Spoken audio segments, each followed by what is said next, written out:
Des costumes effrayants, des citrouilles sculptées, des bonbons à profusion.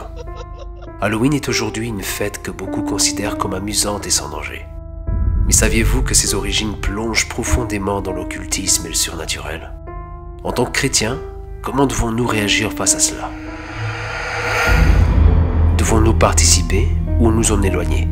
Dans cette vidéo, on explore les véritables racines d'Halloween, son évolution et surtout, si elle a sa place dans la vie d'un croyant. Pour comprendre Halloween, il faut remonter à des centaines d'années, à une ancienne fête celtique appelée Samhain, célébrée à la fin d'octobre.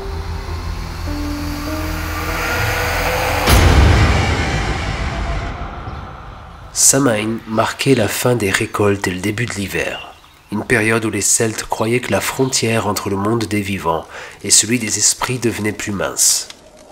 Pendant cette période, des esprits pouvaient soi-disant traverser et errer sur Terre.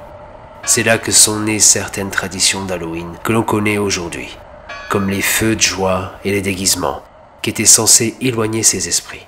Ces racines sont profondément liées à l'occultisme et aux pratiques spirituelles païennes. Des éléments que nous, en tant que chrétiens, reconnaissons comme étant opposés à la parole de Dieu.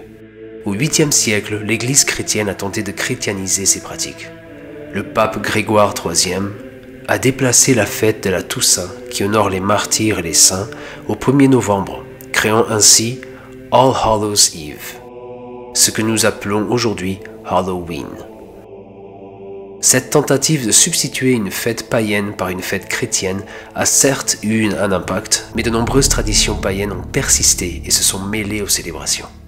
À mesure que les siècles ont passé, Halloween a continué à évoluer, en particulier avec l'arrivée aux États-Unis. Elle s'est progressivement détachée de ses racines spirituelles pour devenir une fête commerciale. Mais le fait que cette fête soit aujourd'hui perçue comme légère ne change pas son histoire ni ses implications spirituelles profondes. Il est vrai qu'Halloween n'est plus célébré de la même manière qu'à l'époque des Celtes. Aujourd'hui, il s'agit de déguisements amusants, de bonbons et de décorations effrayantes. Alors, pourquoi ne pas participer? Eh bien, au-delà des apparences, les thèmes qui dominent Halloween, la mort, les esprits, les monstres, continuent de glorifier le sombre et le surnaturel. La Bible nous appelle à être la lumière dans les ténèbres, à refléter la sainteté de Dieu.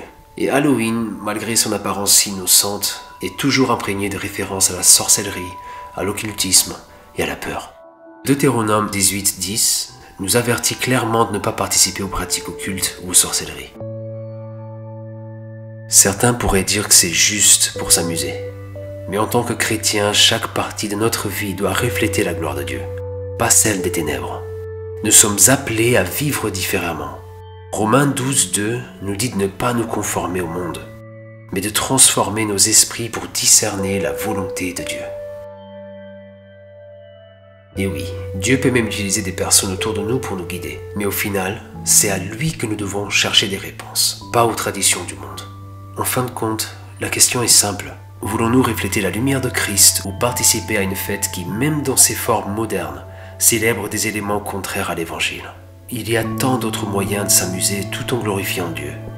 Et si cette année, nous choisissions d'incarner cette lumière dans nos communautés, de créer des alternatives qui montrent l'amour, la joie et l'espérance que nous avons en Christ?